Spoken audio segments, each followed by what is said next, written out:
Hey guys, it's Micah with Easton Outdoors. Today we're going to try and make $10,250 in just one day.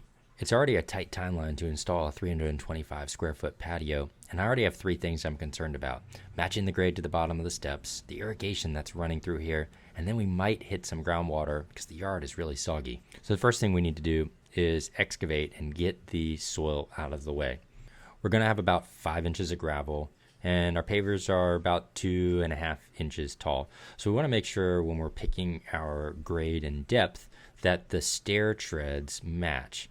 It's an area of concern that I have is I want to make sure that when you come down the stairs, they're all even, because we've all probably been walking down some stairs and we get to the bottom step and it's not the same height as the other ones. And if it's taller, you kind of stumble forward. But if it's a shorter step, I've noticed like your legs almost give out from under you. So that's not an experience I want any of our homeowners to have when they're on a space that we've created. A moment ago, you probably saw us rolling out some shiny trash bag looking fabric on a roll. You may be wondering, what is that fabric and what's its purpose? It's really critical, actually. The fabric that you see is woven, so it has like strands that run side to side and left to right, forward and back.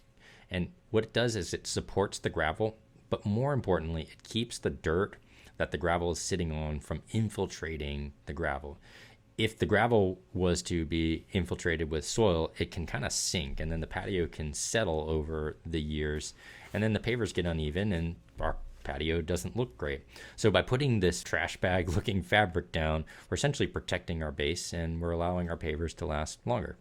I hear a lot of times, pavers, they're uneven, they grow weeds. I don't really like pavers. That's not what I want in my backyard. Frequently, that's because they weren't installed properly. I don't want to throw anybody under the bus, but I'm going to. This is what we're going to do right now.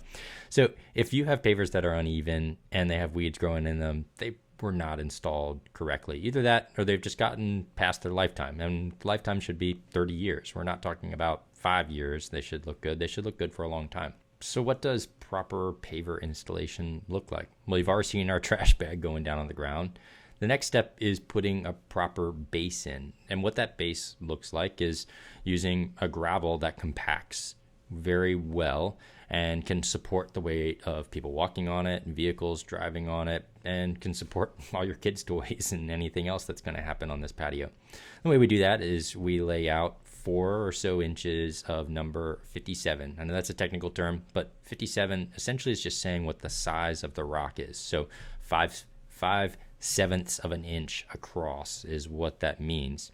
After that 57 base, which is those larger rocks, is locked in place, we then lay out a smaller rock. And these are called number 8s is the technical term for them. But they're a smaller rock than those 5/7 of an inch across. And what that does is those little rocks, as we kind of pull those across with these rakes that you see us using, we can level out the area where the pavers are going to go, and they're not sitting on the 57 rock, the larger rock. And when we pull these smaller rocks out, our pavers have an even footing, and then they look pretty on the surface. Base installed, our fabric down. It's time to talk about the sexy stuff, which is the pavers. The thing I love about pavers is there's so many different styles, sizes, and shapes. I used to get overwhelmed by all the options, and then one day it kind of hit me that it's actually really simple. There's really 3 main color families. There's warm tone and a cool tone, which is essentially gray versus tan. And then there's pavers that are a mixture of those warm tones and gray tones. Once I kind of understood that, then I was like, well, there's really only 3 main sizes. There's small, medium, and large. Small is usually 6 inches by 9 inches. Medium is usually, 12 inches by 12 inches. And then the larger ones are, maybe 12 by 18 or 18 by 30, varying sizes.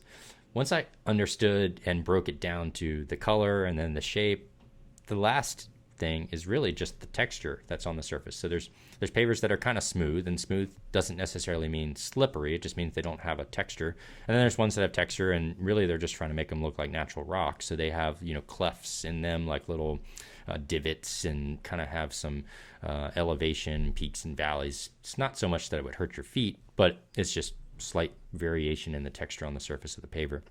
So understanding these three main differences in pavers, it makes my job pretty easy when I'm talking to homeowners, because I can then say, hey, these are your three choices. It's really actually simple, and it helps people to break it down to that rudimentary level of what pavers actually are. On this job, we used a medium paver, which this one is everything is on like at the 8s. So it's a 8x8, it's an 8x4, and it is also a 8x12. So everything is common with the 8, and it's a 3-piece setup, and that's in the gray and tan mixed family of color. And then for the border, we wanted to pull some of the tans out because the house does have tan siding, or more of like a warm tone siding. So for the border, we went with a chocolate, so more of like that darker tan, and that's a 6x9. So we used a small paver on the border, and then we inlaid that circle in there. Just again, we're going for a design, our base is in, our fabric is how we want it. So once we build stuff on top, it's really dealer's choice and what the homeowner wants to see. I got kind of excited about the shiny trash bags before, and I almost forgot to mention that we didn't hit any groundwater or irrigation. I knew that we might hit some irrigation because there were heads present. The homeowner wasn't sure because he wasn't the one who put the irrigation in, so he didn't know where the lines for the different sprinkler heads ran. So as we were digging, we were looking for them. We went kind of easy, and we didn't end up running into it. The groundwater, while the yard was soggy, I think it was just the grade that was kind of pitched back towards the house, which, as you can see, we're fixing with the way that we're laying the pavers, and we're pitching them towards the outside. So those 8s that we screeded out, and then we laid the pavers on top of them, that's all going towards the outside of the circle and going into the yard and kind of percolating into the soil. So while we did create a impervious area, it's not so much that the grass around it can't handle it, and now he's not going to have a soggy mess to walk through. Back to that proper installation method, or whatever you want to call it, making sure that your pavers don't only last 5 years. One of the important and critical parts of making sure that weeds don't come up in your pavers is what you put in the joints between the pavers. Now, the pavers are designed where they have little fins or bumps on the side of them so that the pavers can't truly touch each other. They can get close, but they're not actually touching each other. And what fills that gap between these pavers is called polymeric sand, and there's new sand called resin sand, but today we're just going to talk about polymeric sand. Now, that polymeric sand is literally pieces of sand covered in polymer, and then when it gets wet, that polymer activates, which polymer is essentially a glue. That glue activates, and then the granulars of sand stick to each other, and it gets almost as hard as concrete, which then when there's weeds that or want to grow in that area, or there's seeds that birds drop through their poop, or when they're cutting the grass, it blows on the patio, those seeds don't have an opportunity to latch into the polymeric sand because it's a hard kind of concrete-esque surface. And that's how you have a weed-free patio, is by having the polymeric sand, the proper base, and the fabric protecting the soil from underneath. Maybe you clicked on this video because of the catchy thumbnail and the title that I made $10,250 in one day. It's kind of crazy to think, but that's really the value of this space. It's $30 a square foot, and it breaks down somewhat like this. Our pavers cost just over $5 a square foot. Our gravel and fabric costs roughly about $5 a square foot. And then our labor to install this space costs just over $5 a square foot. Now you add in stuff like disposing of the soil and waste in the cuts on the pavers and things like that, and it adds up to another $1.50 a square foot. So my goal on a space like this is to make somewhere between a 50 and a 40% gross margin. So essentially means on a job like this, we're shooting to make about $4,500 for this day of work.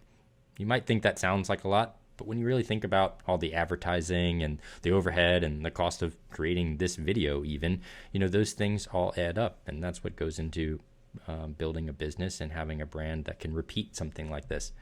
I said it'd be a challenge to get it done in one day, but I knew Kevin was capable of completing about 300 square feet each day. So it was a little bit of a longer day for him, but we did get it done. And as you can see from these super sexy shots that Danny took, this space turned out awesome.